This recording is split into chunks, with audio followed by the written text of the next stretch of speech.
Dunny, we're back. We're in the Chateau de Les Trees. Le Chateau des Trees. Chateau des Trees. Yeah, it's good to be back in the Chateau des Trees with our first Beyond Flag since, it feels like a long time. Yeah, long time ago. October 20, I think. I think it was. Choral Movement, I think it was with Jesse Prescott. Yeah, and here we are again. The pandemic's cooled down. Hopefully that continues. Vaccinations are out.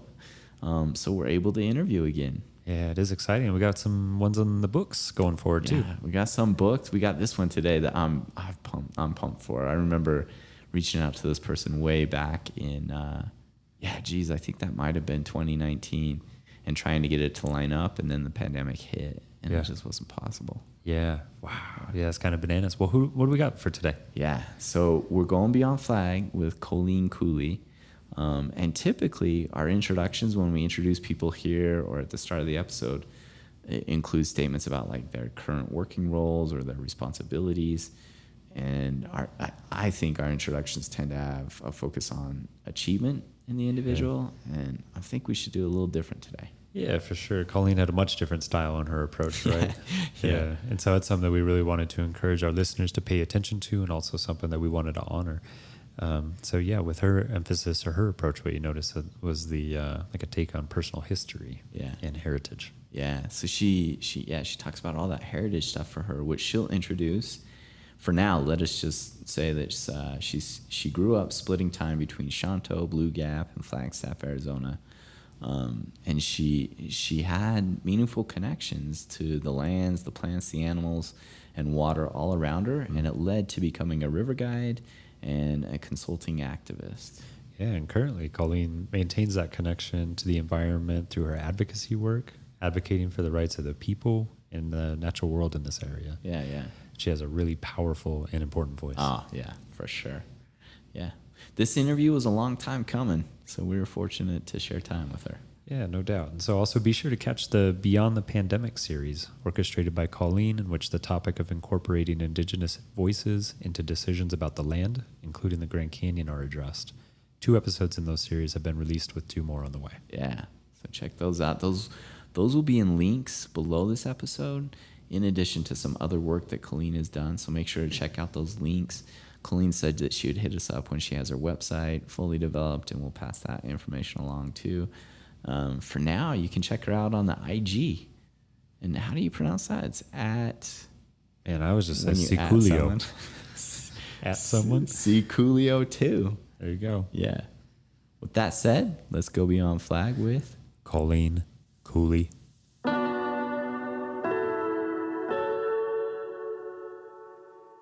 Welcome to Beyond Flag, a Beyond the Pines production, created by, with, and for the people of Flagstaff, building connection in the town we love. We are your hosts, Dr. Daniel J. Phillips and Cody Bayless, also known as Dr. Chinchilla Nice Nice. Thanks for tuning in as we go Beyond Flag, straight from the dunny of our observatory.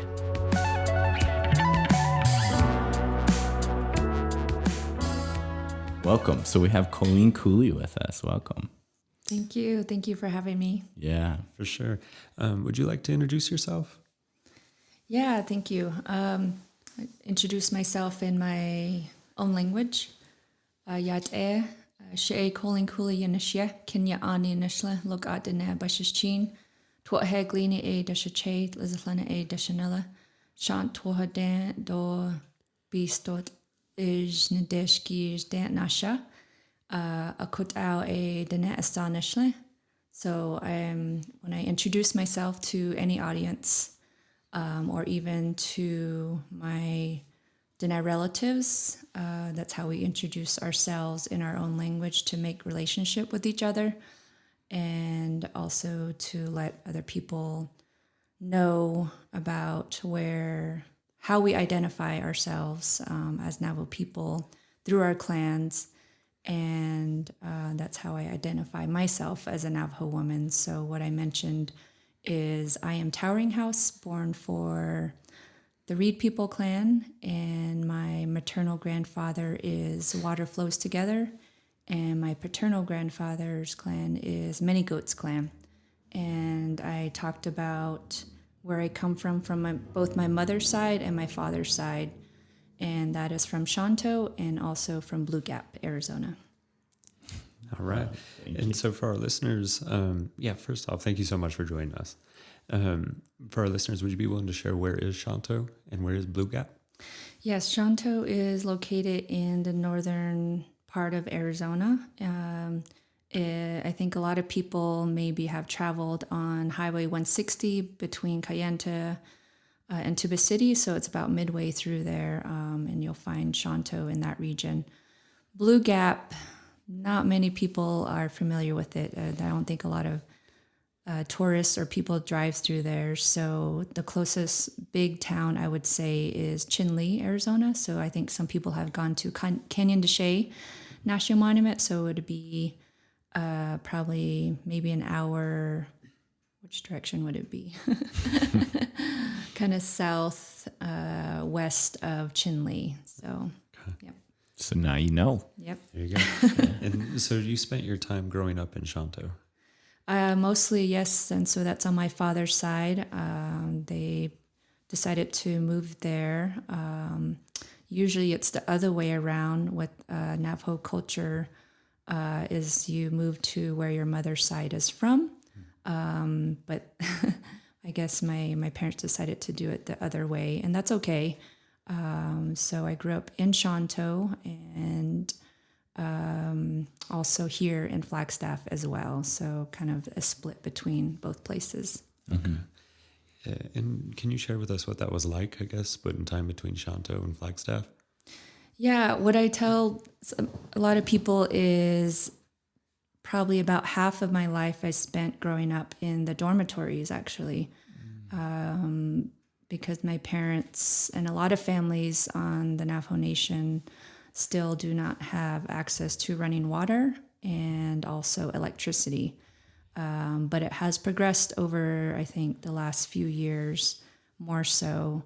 And so I think for my parents, and maybe just to make it a little easier for them, my siblings and I grew up in the dormitories. And it was very structured. So I think that translates into kind of how I live my life today, because it was, you wake up at 6 a.m. They made us run around the campus early in the morning, and we did our chores, we got dressed, we had breakfast, and then we had school.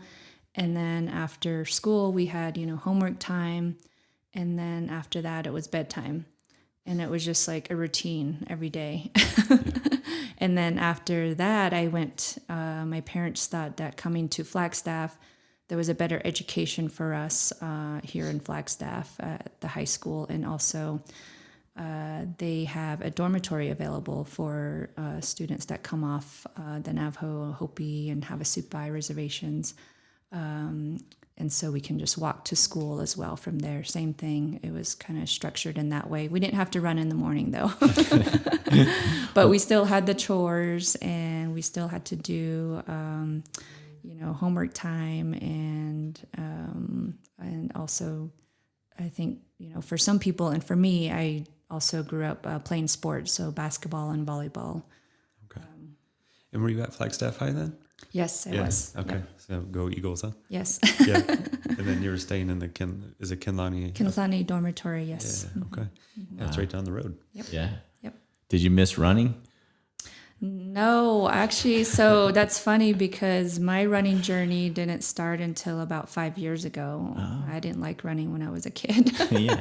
So yeah, that's what I was curious about. You said they incorporated a lot of structure, and you said some of that still creeps into your life. So how does that structure that you had early on in those experiences, how does it creep into your life currently?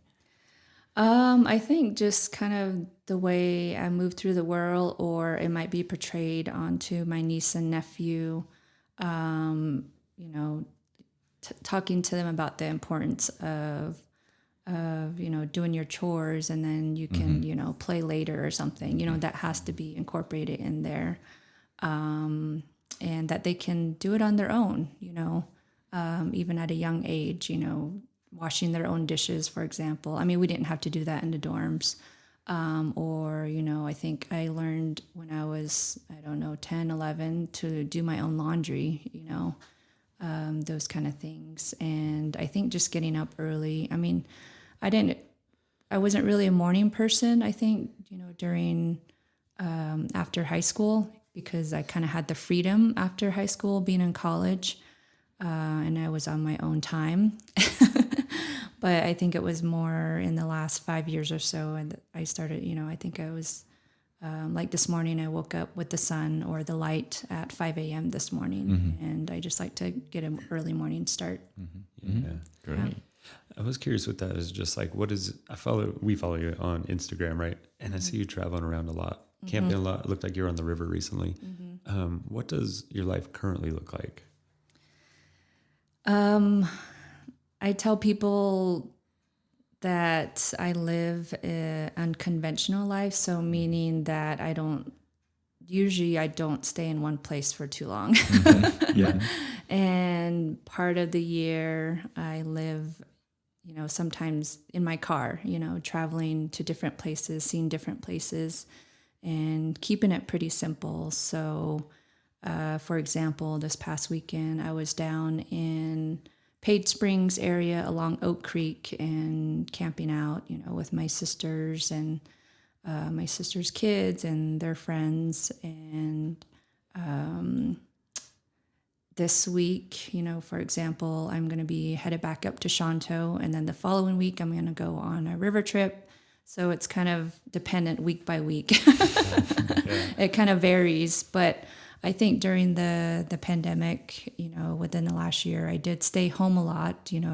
My goal was to definitely move back to Shonto after years of, being in college, going to school, working various jobs. And I didn't, most of my jobs right now, or the things that I do, definitely are advocating for protection of land, air, and water, and also advocating for indigenous voices and perspectives in various spaces. So that could be working for non-for-profit organizations, also working with the climate change program at ITEP at NAU, the Institute for Tribal Environmental Professionals.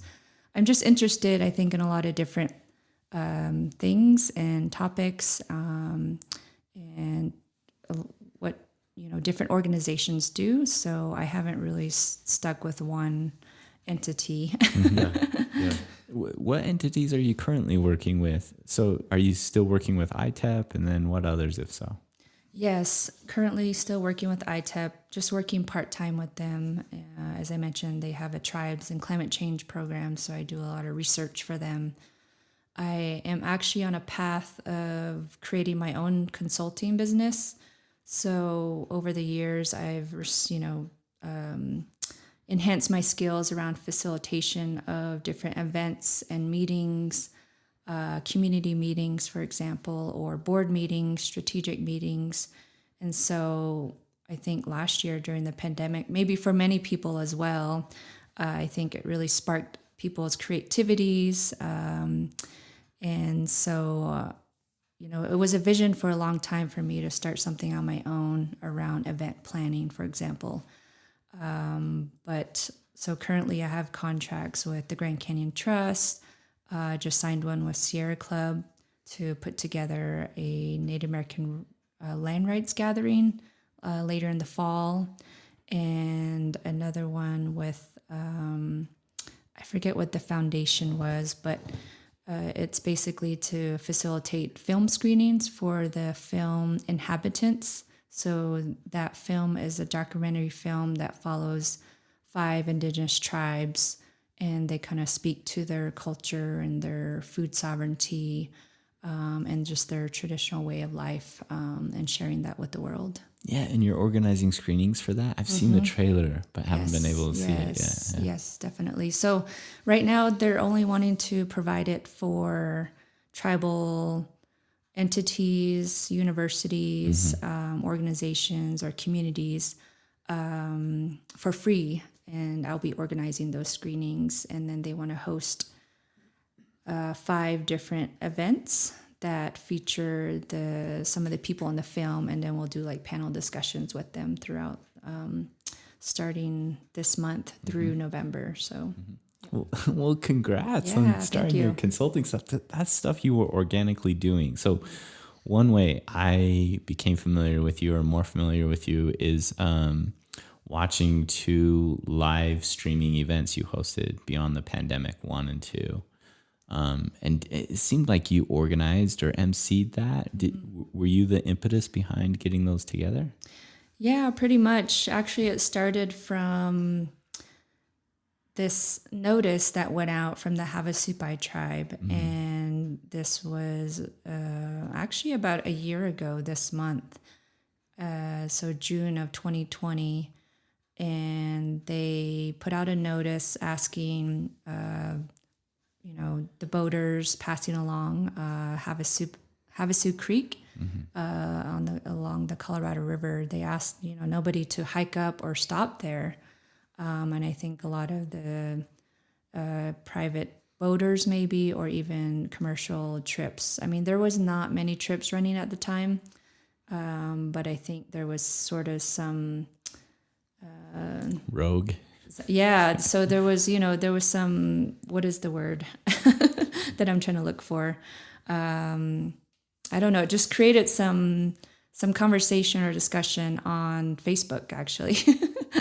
So a friend of mine and I, we decided, we talked about it just on the phone, and I said, well, we should maybe put together something to bring awareness to why this notice is out, maybe, and try to invite somebody from Havasupai as well.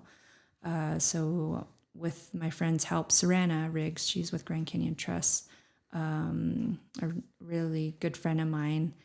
And so we talked it through and thought about who to invite, and we wanted to do all Indigenous women panel, and just talk more, not just about the notice itself, but just talk about Indigenous land rights and sovereignty, and respecting that notice, even though, there were some people saying on Facebook about, the boundary of the Havasupai Nation doesn't start until I think you hike in 3 miles in on Havasu Creek. But it was beyond that for us as Indigenous peoples. It's like our original homelands are all of the Grand Canyon, before the Park Service boundaries, before the state boundaries were put in place. And so we wanted to have a conversation and provide that awareness to other people. Yeah, I was thinking with that is like there's all these artificial boundaries that have been created, and then there's this. Then we have to live by this idea, and it seems that just like you're saying that there's these fake lines, and then if people in Supai are saying please don't hike up the creek, that needs to be respected. And so connecting that to Beyond the Pandemic, the part 1 was about Indigenous sovereignty. I was wondering if you'd be willing to speak to that a little bit, just what you covered in a nutshell in that first one. Yeah, so as I mentioned, my friend Serena and I, we did this on our own time, and because we believe in our voices and our perspectives, and we invited 4 other Indigenous women to be on that panel. Unfortunately, we couldn't get somebody from Havasupai, but we had my sister Nikki, and actually Amy Martin. I know she's not Indigenous, but she's, an advocate for the river as well, and a scientist. And then we also had Lynn Hamilton with the Grand Canyon River Guides. We wanted to get her perspective as well. We had Jewel Hunga, she's Wallapai and Dene. And we had Serena, and then we had Rachel Running. I think she's also known in this community as well. So we wanted to get, various perspectives from the women themselves, and their experience and connection to the Grand Canyon.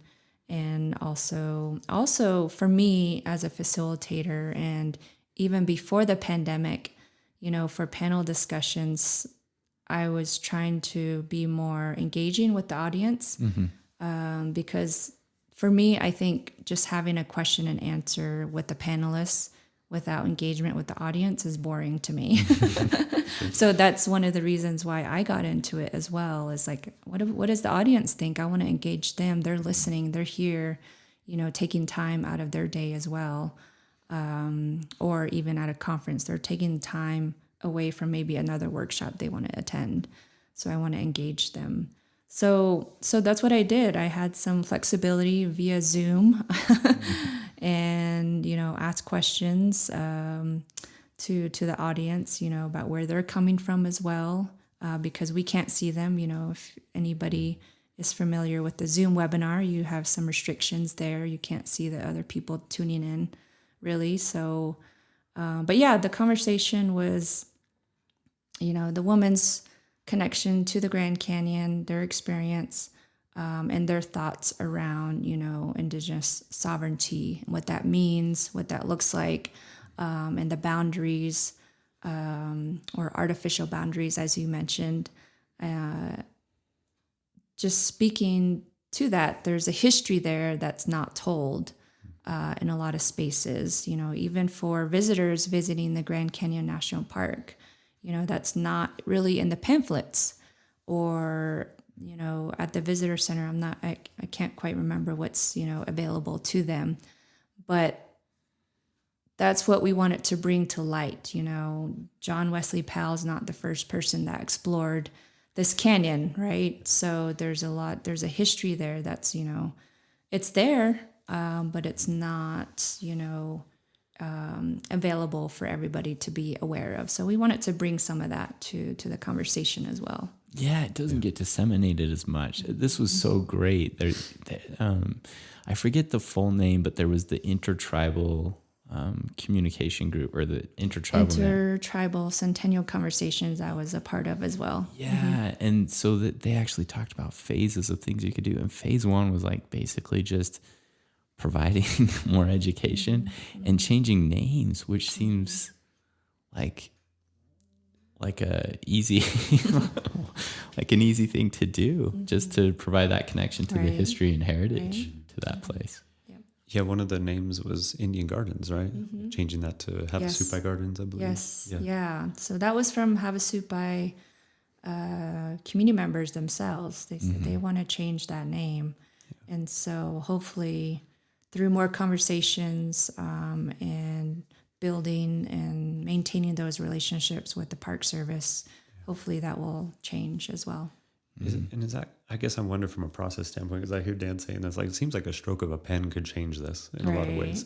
Is it the Park Service that kind of owns that, I guess, or is it the Park Service that would right now deem that this is referred to as Indian Gardens? I believe so. They're the ones that maintain the trails and the signs within the canyon, so I think it would be up to them. They're open to it. It's just we don't really know exactly under which department within the Park Service or within the Grand Canyon National Park, which route we need to, go. There's like more conversations and more, follow up around that. I imagine it gets convoluted through bureaucracy. Yeah. A lot of bureaucratic red tape to cut through there. Yeah. So best wishes. Indian Gardens is one of the ones. So Supai is requested to change the name to Havasupai Gardens. Not directly, but I think through this Intertribal Centennial Conversations group, they have recommended that it should be changed. But I don't know if there's an actual direct notice to the Park Service to change it that I'm aware of. Were there some other places or other trail names, anything like that were recommended or kind of on the docket? Yes, I believe so. I know the conversations are continuing. It's just been hard during, the pandemic within the last year or so. I think there was more movement when we were able to meet in person with the tribal community members and leaders. I think there was more momentum. It's, we've suffered, a lot of families have suffered loss and challenges through the pandemic, so that we've been just having phone conversations with the people that were part of that group. Okay. So looking to pick up momentum again going forward. Yeah. So hopefully an in-person meeting maybe later this year or next year. Okay. Okay. Very cool. Yeah. So that you organize those Beyond the Pandemic live streaming. You talked about one of your efforts in approaching it and emceeing it was to connect to people, which I think is just inherent in what you do. You talked about trying to get the engagement of those who are watching. I saw that when you would ask questions and do the polls and then tell people what the responses of others were. It seems like connection and dialogue is such an integral part. I think that was one of the other phases, is that in order to incorporate more sovereignty, it would be just providing councils or ways that tribes could actually just provide input for what to do with the land, Right. or how to view the land. Is that right? Are you referring to the intertribal Yeah. centennial? Yeah, so that kind of stemmed, I think, from previous work that, the Grand Canyon Trust has done as well. Is this group that formed based on the centennial, actually, of the Grand Canyon National Park in 2019. So we brought together the tribal community members, some of the leaders, and it kind of just happened also organically. They're the ones that came up with a vision statement of how they want to see the Grand Canyon, how it should be protected, their values and connection to it. That wasn't, that was not coming from Grand Canyon Trust or myself saying, you need to have a vision for what you see for the future. It just kind of happened organically, and it was beautiful when it happened. And I facilitated that process, and then from that came, these different goals, and then also the three. I think you're talking about them as phases. There's like 3 pillars that they want to focus on: is education, economics, and stewardship. So those are the 3 things that they want to focus on, and based on that, they want to see acknowledgement of the history, not to dwell on it, but just to have visitors, Grand Canyon National Park, different entities acknowledge there's a history there, both good and bad, that happened. And so then moving from there, how do we improve our relationships, and how do we collaborate to bring more awareness to, our own, our perspectives and the way we value the Grand Canyon. And through your eyes, how is that accomplished? Like if we were to move in that direction? I think for me, what's important and what I've learned also through my work is maintaining relationships. I think indigenous communities have suffered this, in the past, is there's different institutions or different research groups that come into a community, take what they need for research, and don't follow up with the information that they have analyzed or that they have published. So for me, it's important to, in any of the initiatives that I am part of, is to maintain that relationship with those people as much as I can. So I think that's what the intertribal Centennial Conversations is doing as well, is we're continuing the conversations. But again, we like to meet in person and see each other and joke around with each other and, see how each other is doing, because we're coming from different places, within the Southwest. And so I think we're more, and we see each other, I think, as family and, as, so I think I kind of lost my train of thought of what your question was. Okay. How is that accomplished, you were saying? Just wondering. Yeah, and you're saying through relationship is really I think through the relationship, and again, I think just from both sides, from the intertribal Centennial Conversations group side, and also maintaining the relationship with National Park Service, and how can we collaborate? How can we, for example, I think they wanted to host an economic summit last year, but of course it was canceled. So I think they're going to try to come back to that.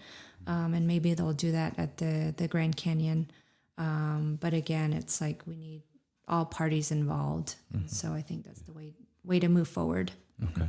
Yeah. So relationship, you're saying, you were saying education, economics, and stewardship are those three things. Yeah.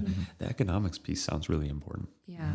I guess I would wonder more about that too. It's important, but can be tricky because I think some communities and people see economy or what they call maybe ecotourism or tourism, building on that, but also being sustainable around that because, for example, the confluence, right? Say the confluence of the Little Colorado River and the Colorado River, there was the proposed tramway, right? That's not sustainable. That's not what the people value as something that will sustain them because maybe it will, but, to destroy a beautiful place, to do that is not what they value or what we value. And so that's where I'm saying it can be tricky. I think there are some conversations or discussion around how to do that. And this group is talking about that. And I'm sure there's other communities that are talking about it as well on, Navajo Nation or Hopi Nation or Zuni, because I don't know, it's kind of tricky. Yeah, well, to you determine mentioned that, like the sustainability piece of that is so important. The tram, like thinking of that tram, seeing that proposed development was staggering. I guess I'd wonder what it'd be like for you to see that proposed development. It would be devastating. Yeah. I mean, I've been to the Confluence Riverside, and there were, even that, there's a lot of people that do stop there, commercial trips and private trips that stop there. So if you can imagine 10 times the amount of people visiting that area, having access to that area, it's never going to be the same. Yeah. And you can't reverse that. Yeah. If you have so many people. Yes, I believe that people should see it, but there are also a lot of other special places that, I would like to see, but I won't ever see. Yeah. So it's just kind of balancing how to take care of the land, but also be sustainable about it or be careful about it as well. This is like what you and I have been talking about a lot recently with that donut economics, right? Like as long as growth is pursued just for the sake of growth, it's going to not be sustainable. That there has to be an outside and an inside, like a donut, like allow for growth for people to see it to some extent. And then, you got to cut it off in some ways to keep it what it is. Yeah, I was thinking like the earth to provide food and those kinds of things. Enough of it is used to sustain humanity, but it doesn't go beyond this border to where we're just taking and extracting this perpetual growth model, like you're saying. In that same way, it seems like the way I hear you talking about it, Colleen, is it's like the land and the earth is more of like an entity. It's not like this resource, like a resource, right? Yeah, Definitely. That's the way. And going back to how I introduced myself, even within my clans and where I come from, that speaks to my connection to the water and the land and the animals. It's part of who I am and where I come from. And that's what I tell people. And I think it's just built inside of us as Indigenous people of caring for the land. We might have, been colonized or influenced by different institutions or different ways that we grew up. So I think I'm not going to speak for all Indigenous people. I'm not going to speak for all Navajo people, but this is the way I was taught and the way I was brought up. And so that's why I go back to trying to live the simple the simple life, which is basically just use as less resources as I can, or less. I mean, I'm still, adding to that by having an iPhone or a car. That's that there's a lot of resources that were taken to build that, or to make that, manufacture. Some of these things that I have.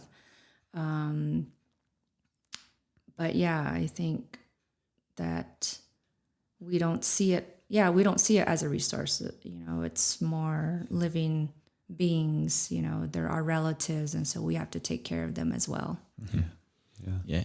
You mentioned your introduction. Cody and I were talking about this. It's so great to hear when you introduce yourself, or others that introduce themselves by talking about their family heritage in their introduction, because they're talking essentially about where they come from and where their connection lies that influences their view of relating to you in that moment, versus like us, like Cody and I were joking about, like, yeah, if we introduce ourselves, we're like, I'm Dan, I work as a counselor. It's like this status of what I do and what I produce, rather than like where I'm from and what my heritage is. Right. Yeah. Like accolades and achievements. Like, I did my schooling here. I have this degree, and I work at this place this is my specialty. It's all very individual. I promise I'm worth listening to. Yeah. Please believe me. Yeah. Yeah. Rarely would I be like, oh yeah, my mom's name is Joyce and she comes from here, and then our heritage goes back to Germany and England, or it's my dad, that kind of thing. It's just a very, very, and one thing I love about that too, in hearing you introduce yourself, Colleen, is that you're speaking to how it like relates and how it connects to family, to land, and those connections are evident in that. It's something we just miss out on, I feel like. And this doesn't make me an expert by any means, but I was able to go to a lot of like tribal council meetings and spend a lot of time at Tuba City Hospital. And all the meetings, they would never start on time. I love that. That works really well for me. And they would all start with everyone introduce themselves. And it was like a third of the meeting was in introductions, and it just felt so connected, and it felt so different than like a meeting with a bunch of white guys. Yeah, how those types of meetings can go. Feel. Everyone's just trying to throw out their status. Right. That's funny when you both mentioned that, the way you would introduce yourself. So if you meet my father, he will ask you your name and where you're from, and then he'll kind of, think about it and say, oh, where does, that last name come from? Or he'll pick at where you're from and your heritage. So I think even, if you meet some of our people, I think they'll do that. Or, say, oh, you're younger than me, so I'm going to call you my son. And so, where was I going with that? No, I think for some people, when I introduce myself as well, I also tell people, like, you have clans as well. It's, where's your mom's side come from, your father's side come from? And there's that lineage that you carry with you as well. But I don't think a lot of people think about that as well, or try to understand that. And so I think for me, it's always something that I do wherever I travel or whoever I talk to, because it also helps me remember where I come from, connect back to that.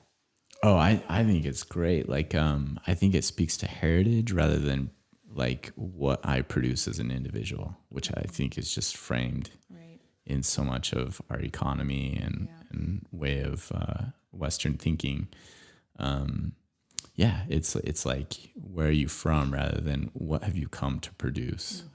And you carry that with you is kind of what I hear you describing as well. Yes. Yeah. Everywhere you go. Yeah, definitely. Which kind of brings me to something. I don't know that I made this connection until you're introducing yourself, honestly, is the film Water Flows Together. You said your maternal clan is Water Flows Together. Is that right?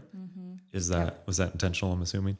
Yes, actually, when the filmmakers and I were communicating about what to title the film, I think we kind of recommended, we're going back and forth a little bit, And actually one of them said, oh, what about water flows together, or something around those lines. Yeah. And so then I think my older sister, Nikki, her and I always, like to get feedback from her about some of these things. Or sometimes I'll get feedback from her with my resume or cover letter. She's always been there for me in a number of ways growing up. So I talked to her and I said, oh, what about, this title? And she said, yeah, I think that will honor our maternal grandfather's side. And that just clicked. And I was like, okay, I think that really makes sense to me. And just that connection to the water, not just for that reason, but just in general. You'll hear the phrase water is life. And we all come from water as humans. We all need it to survive. And it just made sense to me. So I said, okay, let's call it that. Yeah. And we'll include that in the link, if you're okay with that. The link for that video in the description, so everyone should check that out. It's an incredible film. Your sister was, I think, the first Native female river guide, and you're one of the first as well. Is that right? Yes, she was the first Dene woman in the canyon to be licensed in the Grand Canyon. So, and I think I was one of the first on the San Juan River in Utah.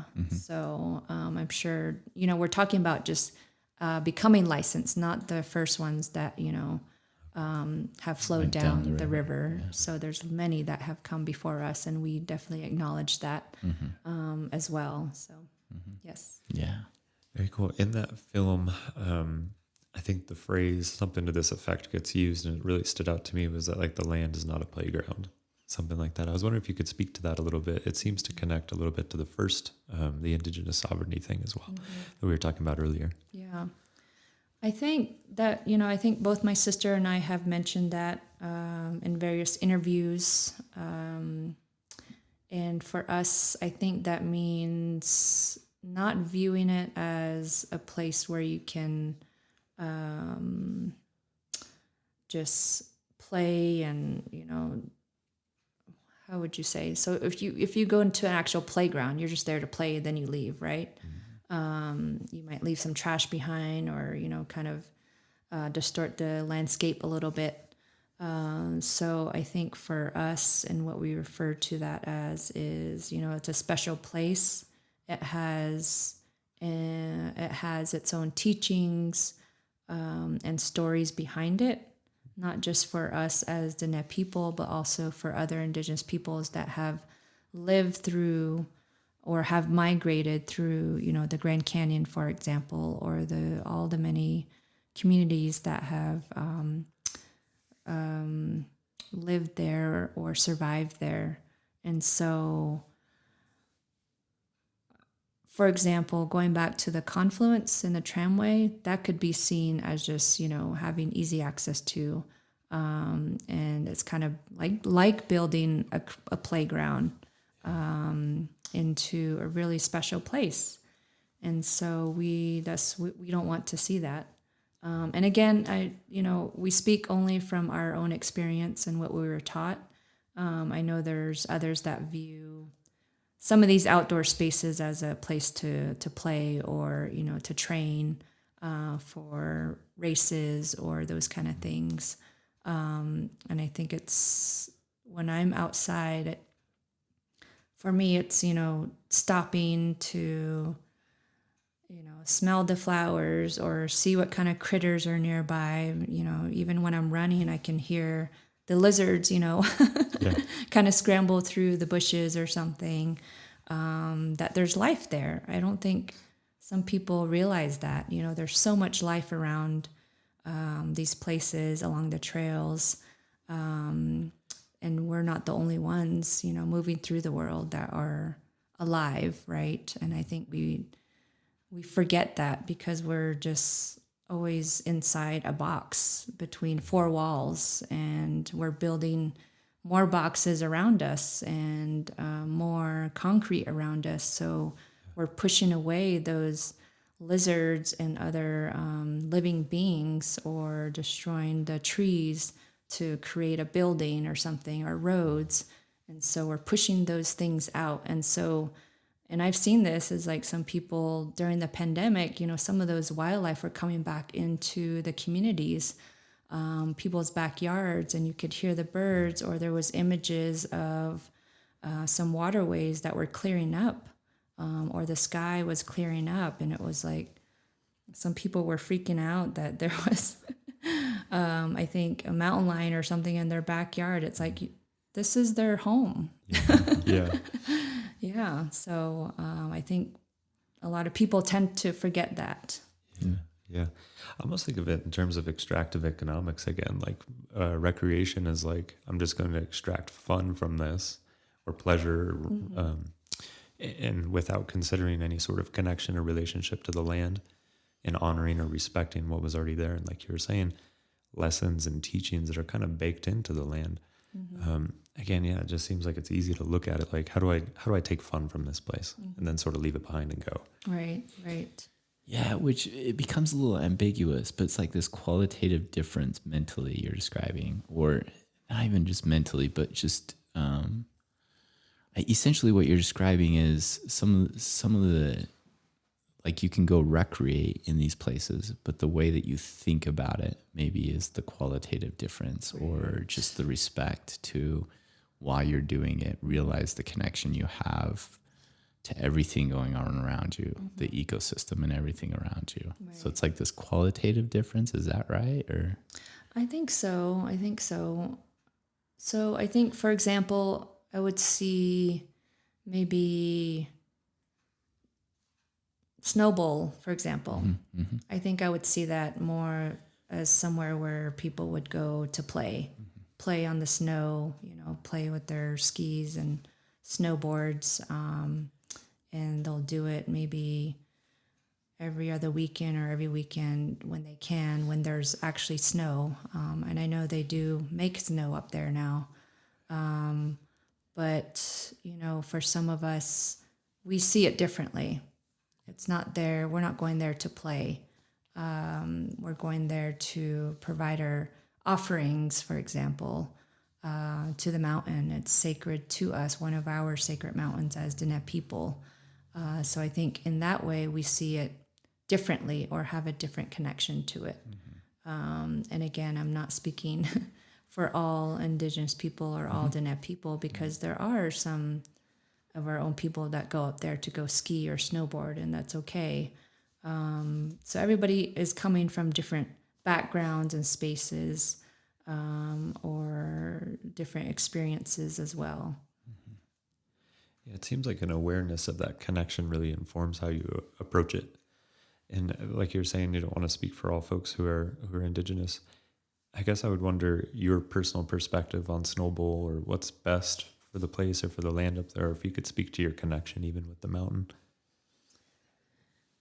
I didn't know about Snowball until there was the Save the Peaks initiative that was happening, 10 years or so ago. Yeah. And, our teaching, my teaching and my family is, the O'Slede is, one of the sacred mountains. And carrying those stories and teachings with me, and even myself, and for some people actually, we're told not to hike up there or go up there unless we have a purpose. So for me, it's finding a balance with that too, and other places that I go. My mother always instills in me to carry my corn pollen with me wherever I'm traveling, or to offer it before I hike up, a mountain, because a lot of them are sacred. And so even though I don't, necessarily am gathering medicine, but for me, I think it's just reconnecting back to the mountains. So I have hiked up to the top of Humphreys a few times, and I always carry my, corn pollen with me to offer it, and to provide my intentions, and speak to it. And I think for I don't know what the people value for the ski resort, but I know it's just to make money off of people. And so because we're such in a, Arizona is such a dry state, for example, we're in a drought right now. We didn't receive much snow. We haven't received much moisture, within the last year or so. And so I think it's more just about making money off of, tourists. And so that's why they want to make snow to make the season last longer, and to expand it, to make it even bigger, and not really consider how that's going to damage the mountain itself. They're not seeing it as a living being or something that's that needs also protection or being taken care of in a different way. Yeah, I was thinking with that, it's just, again, it seems like the economy or the money drives the decision making. And so you see massive development going up there, and tying that with indigenous sovereignty again. How much input do folks from the surrounding tribes have on what happens up there related to something like Snowball? Not much. I know that Navajo and Hopi are the main ones that have advocated or tried to do protests and stop the expansion as well. But unfortunately, the courts are continuing to side with the Forest Service side or the Snowball side for whatever reason. I think there are 13 plus tribes in the region that also have a connection or see the mountain as culturally significant or sacred. They have their own, whether their reservation boundaries are within this region or not, they have their own connection and stories to that mountain. But the courts don't see that. Even under the Religious Freedom Act, they still don't see that. Right. Unfortunately. I was gonna say, it just seemed like the tribes got steamrolled in court. Yeah. Oh, and then again, I was just thinking with indigenous sovereignty, like the way that going forward it probably should look is that like that land ought to be managed by folks who were here originally. Yeah, and manage, don't quite like that term, but some people use it. I think more, yes, taking care of that place. Yeah. But yeah, I think what has stemmed, I think, from the movements that were happening last year during the pandemic is Black Lives Matter or Indigenous Lives Matter or doing land acknowledgement, which is great. More people and individuals and institutions are doing it. But for me, I started thinking, yeah, that's great, but what about going beyond the land acknowledgement now? If you can do more than just say, oh, this is the ancestral homelands of, this tribe and this tribe and this tribe, for example. It's like, okay, what do you know about those tribes or those indigenous communities that you're living in? Do you know the history of why they were forced out? Or do you know about what traditional foods that they still value or that they grow?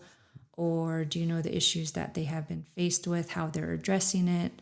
Do you know any indigenous businesses or organizations that you can, learn more about those people rather than just saying this is the ancestral homeland of the Diné people, right? Yeah. Which is great. That's, I think, a first step. So I think what we're, even in the Flagstaff community, there's a lot of history that's not told. A lot of the people that come here don't know about it. And so I think it's just going beyond that, taking it a step further. Yeah. So if it just kind of stops at land acknowledgement, it's not really sufficient. Mm-hmm. Yeah. Well, it's all this qualitative thing, right? Even when you pull back from the word manage, right? It's not like management of, because again, it's referring to this thing that's separate from you that you have ownership and dominion over. And it's not that. It's actually, instead of manage it, like indigenous people having management of a space like that, it's actually just be part of the dialogue. Like everyone have a dialogue for what's sustainable and not sustainable for this thing that's part of all of us because we're all here. Yeah, I think it goes back to how our ancestors lived a long time ago. It's just that the way they live. But now there's terms being put on it. For example, permaculture is a technique that was utilized by our ancestors a long time ago, or solar passive homes. We were already doing that. You see it all along the San Juan River with the river house structure and how they utilize an alcove. And there's a lot of sun in the winter, south facing. And it's like, well, yeah, they knew what they're doing. They were very intelligent and aligning themselves using the sun and the moon and the stars and the water and the landscape around them. Yeah. I was thinking too, or I guess I was wondering, we listened to, it was an old NPR podcast, right? I believe it was with a woman from Minnesota, and she was talking about water as being its own entity. Do you remember this? And like having, apparently Hobby Lobby is an entity, like it's a corporation, and it's seen as an entity, which blows my mind that water or the mountain or something like that wouldn't have that same thing.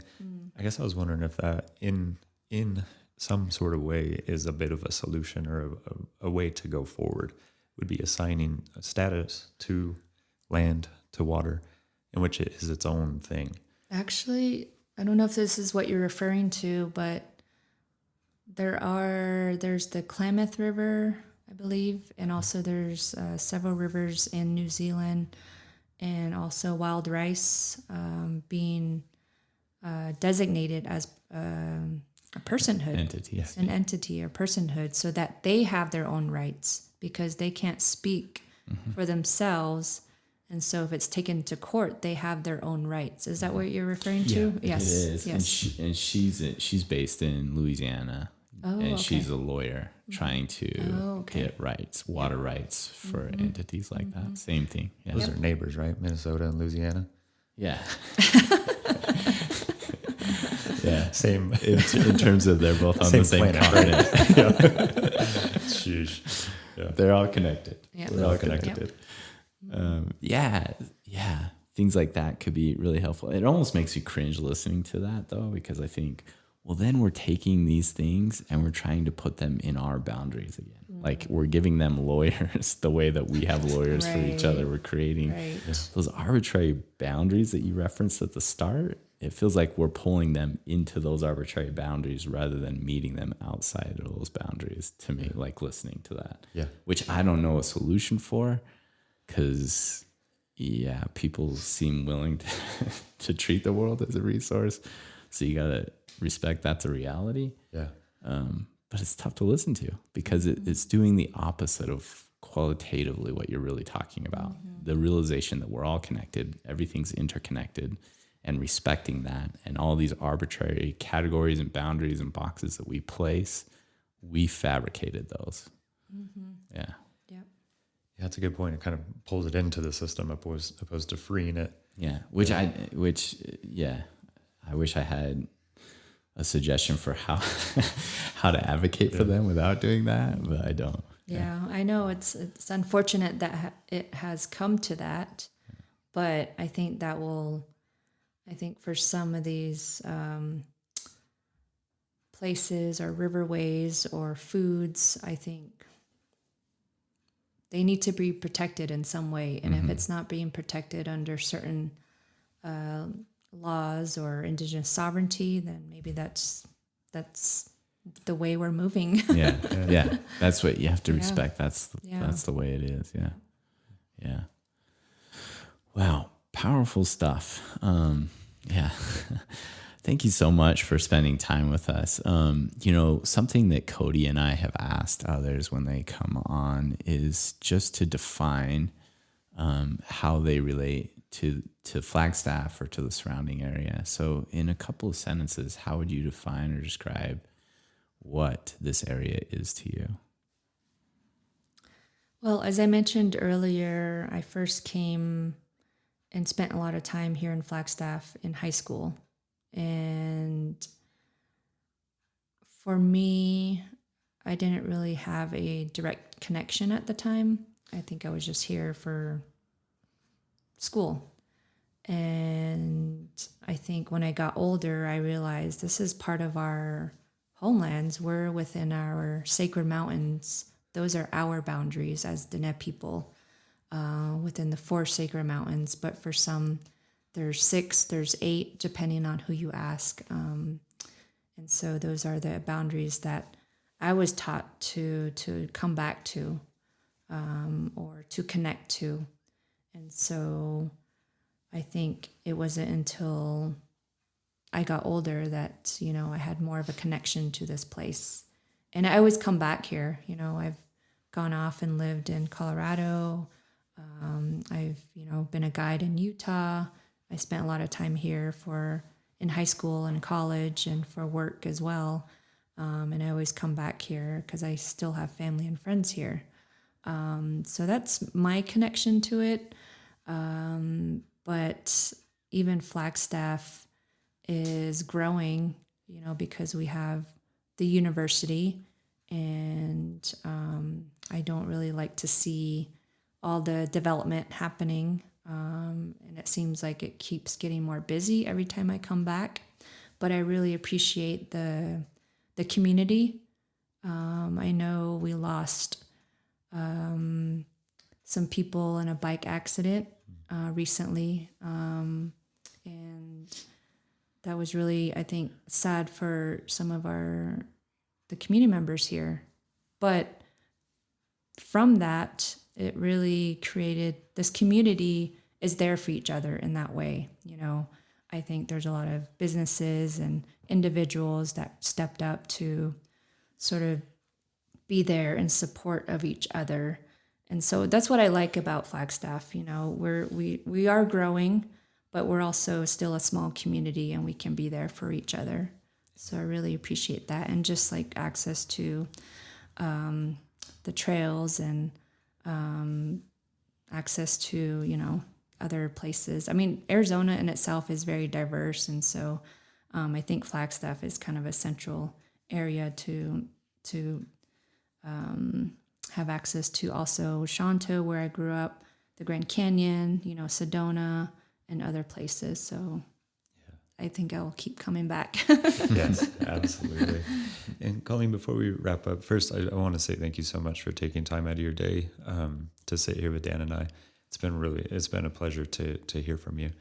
I was also wondering if people wanted to follow you. What's the best route to follow you and what you're doing, if it's your consulting business or anything else? Yeah, thank you. No, I really appreciate the time. I know this was a long time coming. And let me just refer back to the Beyond the Pandemic. I am going to be working on a 3rd and 4th series. Great. It's just been super busy, moving back home also to Shonto, where I grew up, trying to hopefully build a tiny home out there for myself and eventually an earthship. So that's my long-term goal. But a lot of people can follow me on Instagram. I don't know if you guys want to include it in the notes. Absolutely. And also I'm building a website. So that will be coming hopefully by the end of summer. I was hoping to have it by the time I was interviewed for this podcast, but it's not quite ready. Okay. And well, let us know. And we'd always put it out. You can also just Google me. You can find my email. The one that pops up is my NAU email. Okay. And then I guess I have a link tree, but I don't know how you can maybe just link tree and my name as well. So I have other articles and other things that I'm doing through that right now, since my website is not quite ready. Okay. So again, thank you so much for coming through. And then we'll be sure to post all those links for our listeners. Yeah, we'll have that all in the description. So make sure to check the description. Colleen, thank you so much. Oh, thank you both. I really appreciate it. Yeah.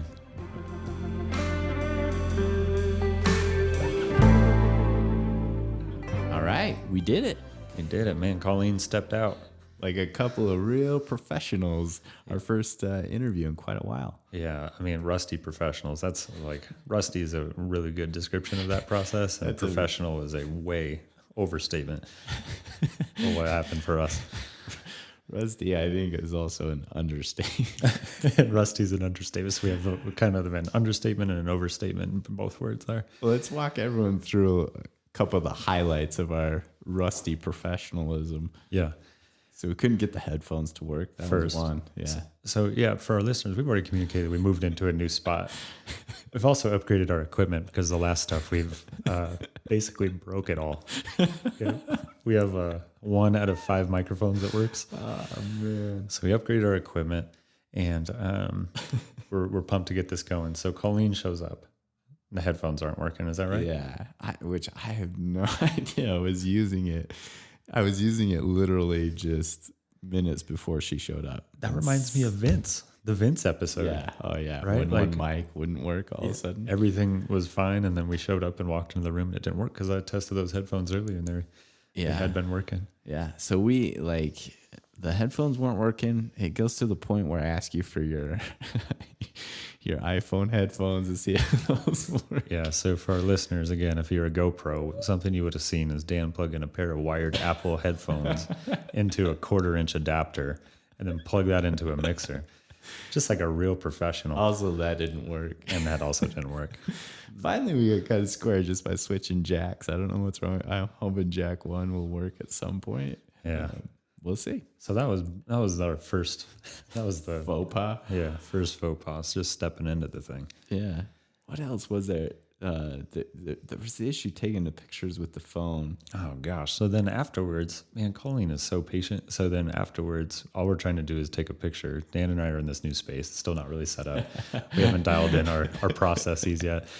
And then she has to observe 2, again, beta males, jackalopes, trying to figure out how to take a selfie in front of a wall. Oh man. The listeners think a selfie against a wall. Well, that's easy. Right.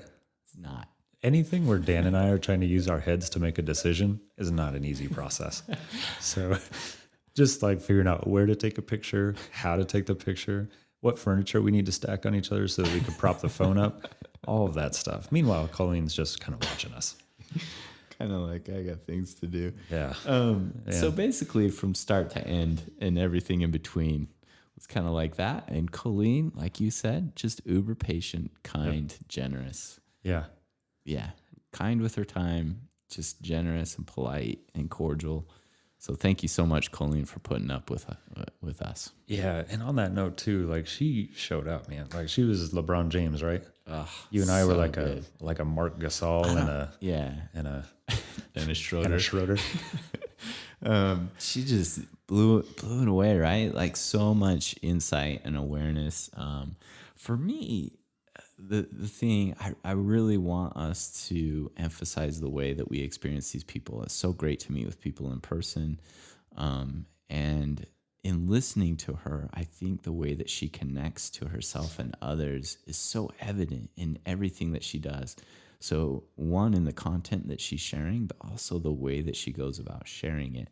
Like when she talked about how she prefers to meet with everyone in person, that when they have those intertribal meetings to have discussions, she likes the dialogue to be together in person. The way she relates to others is by meeting up and linking with them in person. And she really talks about this qualitative way where it's good for everyone to have input into the dialogue, and that doing that in person tends to be the best because there are the qualitative elements that just exist. And that's something that I experience as well. I just think it's so great to hear everyone be part of a dialogue. And if you can do that in person, there's just something deeper, it feels like to me. Yeah. You know, that kind of piggybacks on when we originally, the whole pandemic, right? We were kind of saying, well, let's avoid doing the Zoom thing. Is that some of our value was to sit with people and to get to hear from them directly. Yeah. And it seems that like she holds that same value in a way to where the thing that's going to be most important here is relating directly with people. And when she was talking about the intertribal getting together, like as far as it feeling like family. Yeah. It's the way I believe she had described it. Exactly.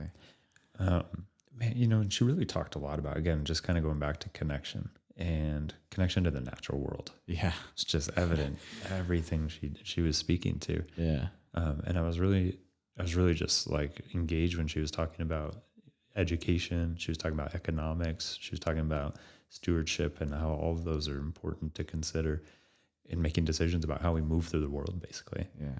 And then on a very specific level, she was talking about, I love this. She referred to herself as simple, right? Like she just tries to live simply. And on her runs, she does things like she stops to pay attention to a critter. Yeah.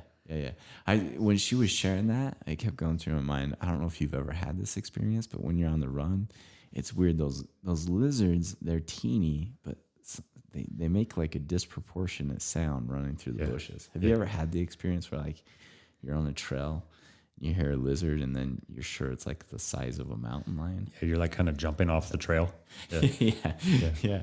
Like there's a mountain lion or a bobcat just 2 feet away from me right there. Yeah, and then come to find out. Yeah, it's a lizard. Absolutely. And she was talking about like stopping her run to pay attention to the trees. And she was talking about the sky and critters. Like, yeah, to me, it just seems like, again, her approach is completely informed by her value of connection. Yeah.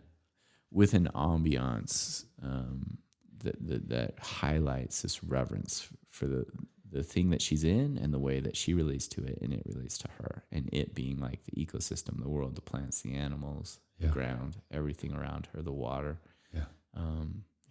Just that we're all inherently connected, and this world ecosystem is inherently connected, and that when you go out and spend time in that space, to be aware of that, right?